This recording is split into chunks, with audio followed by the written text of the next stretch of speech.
Oi, gente, eu sou a Tainá. Eu fiz esse trabalho conjuntamente com meu colega de monitoria, o Gabriel, que vocês vão ver posteriormente na gravação de alguns vídeos.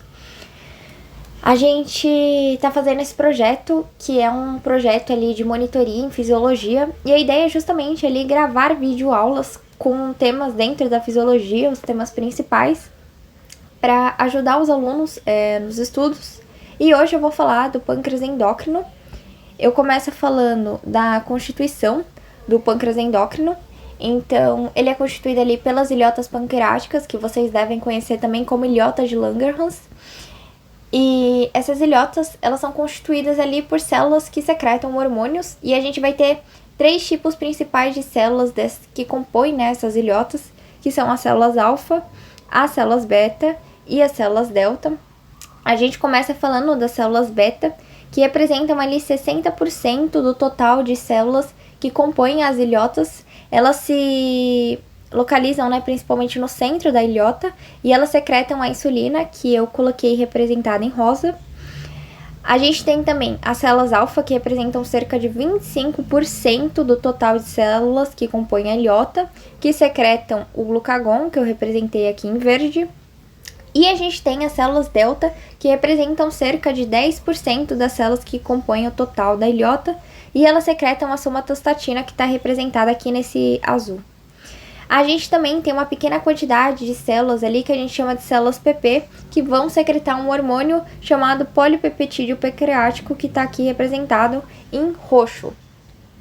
Esses hormônios, eles são considerados antagônicos no equilíbrio glicêmico, justamente porque um controla ali diretamente a secreção de outro hormônio. E aí um exemplo que eu dou é a insulina e glucagon, justamente por serem contrarreguladores, quando uma estiver sendo secretada, a outra vai estar sendo inibida. Aqui eu trouxe um pouquinho de como a gente tem a constituição desses hormônios. Eu coloquei aqui um exemplo tanto para a insulina quanto para o glucagon, só que eu vou dar um enfoque na insulina, principalmente porque eu quero começar falando ali das células beta. Então, a gente começa com aquele processo ali de tradução de RNA de insulina pelos ribossomos, que estão ligados ao retículo endoplasmático rugoso, e a gente forma a pré-pró-insulina, no caso. Elas vão ser crivadas ali no retículo endoplasmático para formar esse pró-hormônio, O pró-hormônio, ele tem 3 cadeias de peptídeo.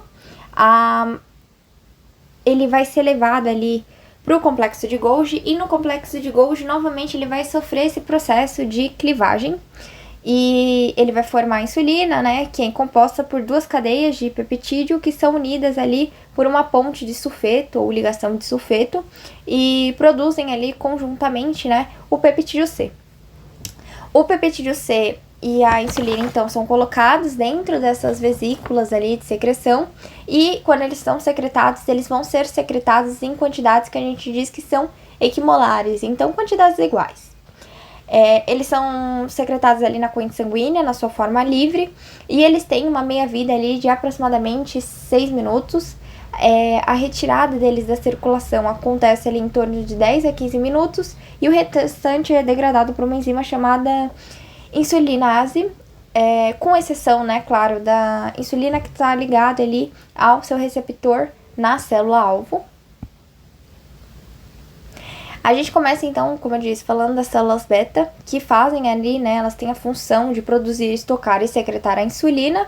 A insulina, ela vai ser um hormônio que é relacionado com a secreção quando a gente tem um aumento da glicemia, e ela geralmente vai ser ali, liberada, secretada, quando a gente tem uma dieta ali, principalmente que a gente tem o fornecimento de quantidades excessivas de carboidratos, a gente acaba tendo maior liberação da insulina. Para falar um pouquinho da estrutura, ela é um polipeptídeo que tem 2 cadeias de aminoácidos, uma com 21 aminoácidos e outra com 30 aminoácidos, conectadas por essa ponte de sulfeto. E a secreção da insulina, a gente diz que ela é dose dependente, porque a secreção ocorre dependendo da quantidade de glicose que a gente tem ali no sangue. E a gente tem que lembrar que ela é um hormônio considerado hipoglicemiante, ou seja, ela reduz os níveis de glicose ali no sangue. Eu acho importante quando a gente fala da insulina, relembrar como é o processo de captação ali de glicose por algumas células. No geral, a maior parte dos tecidos, eles vão ter um transportador de glicose chamado GLUT2. Eu vou fazer aqui um desenho que não vai ser tão bonito, mas ele é explicativo. O GLUT2, ele permite, então, a entrada de glicose e, claro, se a gente tem esse aumento de glicose, a gente acaba produzindo ali o ATP, que é a nossa molécula energética, com exceção de 2 tecidos, que é o tecido adiposo e o tecido muscular. Esses outros 2 tecidos, eles têm um GLUT diferente, que é o GLUT4. O GLUT4, ele fica armazenado dentro de vesículas no citoplasma dessas células. E esse GLUT4, ele, para sofrer a translocação, para ser expressa aqui na membrana, eu dependo ali da insulina, desse estímulo pela insulina. Então, a gente vai ver como isso acontece. Como que a insulina, atua, então, sobre esse receptor? A insulina, ela age nesse receptor, que se chama tirosinoquinase. Esse receptor, ele tem 4 subunidades, 2 subunidades alfa e 2 betas, que são ligadas ali por ligação de sulfeto. As 2 subunidades alfa que estão aqui, elas ficam na parte externa ali da membrana, e é justamente por lá que a insulina se liga e estimula, E a gente tem as 2 subunidades beta que ficam aqui, eles atravessam, penetram a membrana e projetam-se aqui para o citoplasma, e justamente por isso a gente consegue ali desencadear uma cascata. Quando a insulina ela estimula aqui essa subunidade alfa, a gente vai ter esse estímulo ali desencadeando uma autofosforilação nessa subunidade beta. Essa autofosforilação, ela induz a atividade dessas tirosinoquinases. E aí a gente tem uma cascata sendo desencadeada, que é importante principalmente para essa movimentação, essa translocação do GLUT4 para a membrana, que é o que permite ali essa entrada da glicose. Quando a insulina ela se solta aqui desse receptor, o GLUT4 ele vai ser endocitado, então ele é colocado ali novamente dentro das vesículas e ele vai ser armazenado no citoplasma até que eu tenha todo esse estímulo e novamente ali ele seja necessário a utilização. Aqui a gente vê alguns efeitos sobre o metabolismo, então a gente começa falando do efeito que a insulina promove a captação ali da glicose, justamente pela translocação desse GLUT4. Mas a gente também vai ver ali algumas ações que elas têm em alguns tecidos, como o tecido muscular, o adiposo e até mesmo os hepatócitos. A gente começa então vendo a ação dela sobre o tecido muscular. Aqui a gente fala que a gente tem uma captação dependente de insulina, O tecido muscular, quando ele tá ali em repouso, as células estão em repouso, normalmente elas vão utilizar como fonte de energia os ácidos graxos. Só que tem 2 situações em que a gente vai utilizar a glicose.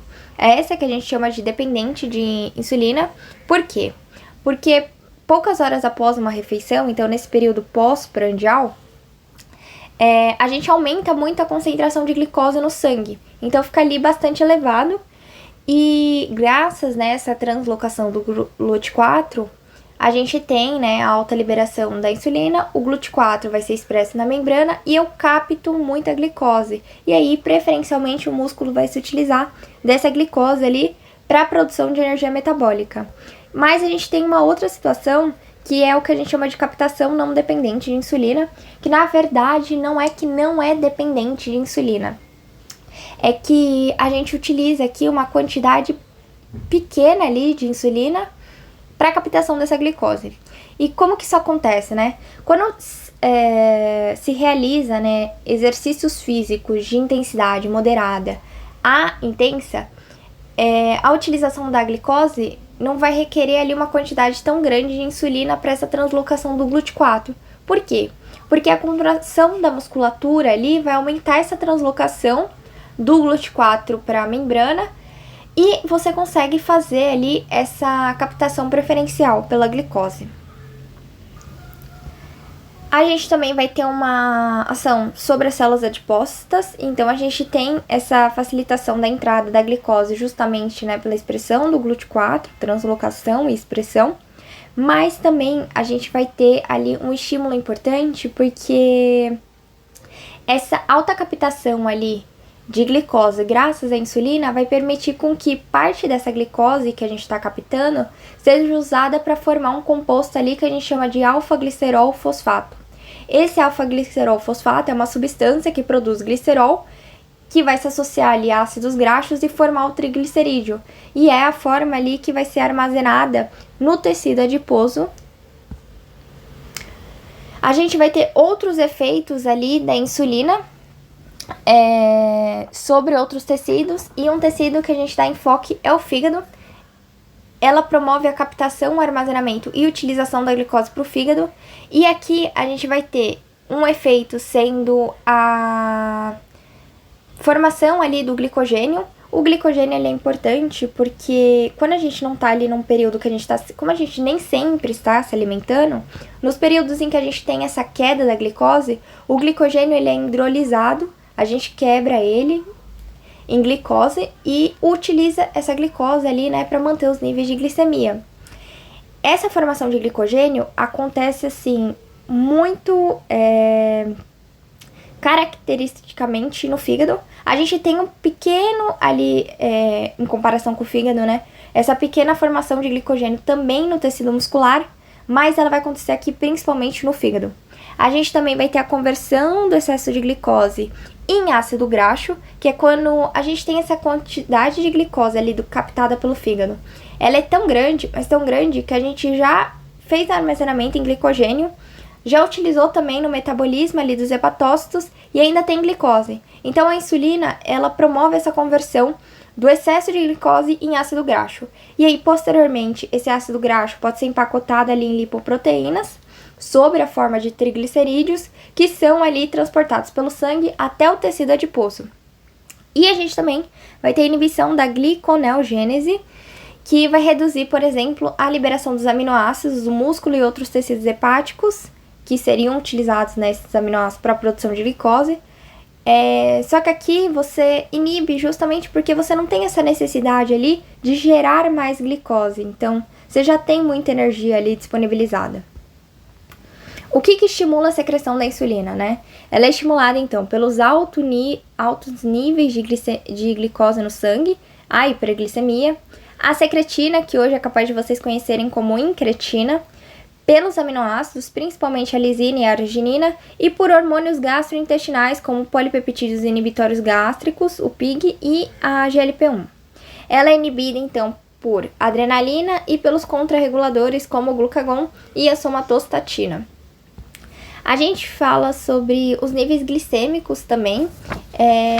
Esse nível glicêmico, ele está muito relacionado ali com a secreção de insulina, que vai ser exercido, como a gente já disse, principalmente pelo nível de glicemia que a gente vai encontrar. Então, os níveis de glicose que vão estar no sangue. Os níveis de glicemia, quando eles estão, então, acima dos valores de jejum, a gente acaba aumentando ali a secreção de insulina. Em consequência dos efeitos da insulina, a gente aumenta, quando aumenta a glicemia, aumenta a secreção da insulina, que é o tracejado. E em consequência da ação da insulina, que é o tracejado, eu vou diminuindo a glicemia. Justamente porque a insulina tem esse efeito hipoglicemiante, né? E esse próprio efeito hipoglicemiante que ela está realizando, acaba também impactando que diminui a secreção dela. Então, acaba sendo aqui uma regulação, né, por feedback. E como que a célula, né, vai saber ali o momento certo de secretar? Aqui eu trouxe uma situação de glicemia em jejum em que a gente tem esses transportadores, né, na célula beta de glicose, o GLUT2. Quando a gente tem uma situação de jejum, a gente tem um caso de hipoglicemia, né? Você tem uma baixa ali na glicose. Ela entra, mas entra pouco, então eu tenho baixa produção de ATP. Essa baixa produção de ATP aqui não causa ali nenhuma alteração nesse canal de potássio sensível ao ATP. Então eu não tenho ali nenhuma secreção da insulina. O que é diferente quando a gente entra numa situação de alta da glicemia. Numa situação de alta da glicemia, eu tenho muita glicose no meio. Essa glicose vai entrar pelo transportador e eu vou ter uma alta produção ali de ATP. Esse ATP ele vai interagir aqui com os canais de potássio sensível ao ATP. Esse canal, ele se fecha pela alta concentração do ATP, e com esse fechamento eu tenho a retenção de potássio dentro da célula. Essa retenção de potássio dentro da célula faz com que eu tenha ali uma despolarização de membrana, e essa despolarização de membrana faz com que canais de cálcio, que são voltagem dependentes, se abram. Essa abertura permite ali o influxo de cálcio, ou seja, a entrada de cálcio. Eu aumento a concentração de cálcio no meio intracelular. Esse aumento faz com que as minhas vesículas contendo insulina sejam exocitadas aqui e eu tenha, né, consequentemente, a liberação da insulina. Eu tenho também as células alfa, né, que eu falei que constituem ali cerca de 25% ali das células que constituem as ilhotas pancreáticas. Elas vão secretar, né, o glucagon, e elas têm um efeito que a gente diz que é um efeito hiperglicemiante. Então, elas têm esse efeito de aumento da glicemia. Falando um pouquinho ali da estrutura do glucagon, ele é um polipeptídeo também de cadeia, só que diferente da insulina que tem dupla cadeia, ele tem uma cadeia linear com 29 aminoácidos. E, como eu disse, o glucagon, ele tem um efeito, né, que a gente classifica como hiperglicemiante. E como é que, né, que ele exerce esse efeito? Ele tem um papel importante ali no estímulo da glicogenólise, ou seja, é a quebra de glicogênio, principalmente o glicogênio hepático. Assim a gente aumenta, né, as concentrações de glicose, e ele também vai estimular a gliconeogênese ali no fígado. Esses dois são os principais mecanismos que ele vai ter ali para aumentar a disponibilidade de glicose para os tecidos. A gente vai ter também a inibição da captação do TG no fígado e a ativação da lipase de células adiposas para hidrolisar, né, no termo correto, aquele TG, e eu vou disponibilizar ali, né, ácidos graxos que podem ser usados depois, convertidos, né, nessa via de gliconeogênese para a produção ali, né, de glicose. A estimulação da liberação vai ser por hipoglicemia, que é a baixa de glicose no sangue, a adrenalina, e ao contrário, né, da insulina, o aumento da glicose causa inibição, a insulina também vai causar inibição, e a somatostatina, que é um contrarregulador, também a inibe. E como que é, né, a regulação dessa secreção? Aqui vai ter uma coisinha que se difere da secreção para insulina, né? Então, quando a gente tem um caso que eu tenho baixa de glicose, então quando eu tô em hipoglicemia, tenho baixa entrada ali também, eu também tenho os transportadores GLUT2, e aqui eu vou ter uma baixa entrada, né, então, da glicose por esses transportadores. Eu vou ter uma baixa produção de ATP. E aqui, esse canal de potássio sensível ao ATP, ele vai se fechar quando eu tiver uma baixa concentração de ATP. Então, essa baixa concentração de ATP, aqui é o que faz com que esse canal se feche e eu tenha retenção de potássio. Essa retenção de potássio me causa uma despolarização de membrana, que, consequentemente, né, vai me causar a abertura dos canais de cálcio dependentes de voltagem. Então, eu tenho um influxo de cálcio, eu aumento a concentração de cálcio no meio intracelular, e esse aumento da concentração de cálcio intracelular faz com que as minhas vesículas contendo o glucagon sejam exocitadas. E aí, consequentemente, né, eu tenho a liberação ali do glucagon. Eu tenho também as células delta. Essas células, elas secretam ali a somatostatina, e a secreção é estimulada por ingestão de alimentos, incluindo o aumento dos níveis de glicose no sangue, aminoácidos e ácidos graxos, e como eu disse, ela é um contrarregulador, ela acaba inibindo tanto a insulina quanto o glucagon, né, perdão. E é isso, gente, por hoje. Eu agradeço a atenção de vocês. Espero que vocês tenham gostado do vídeo.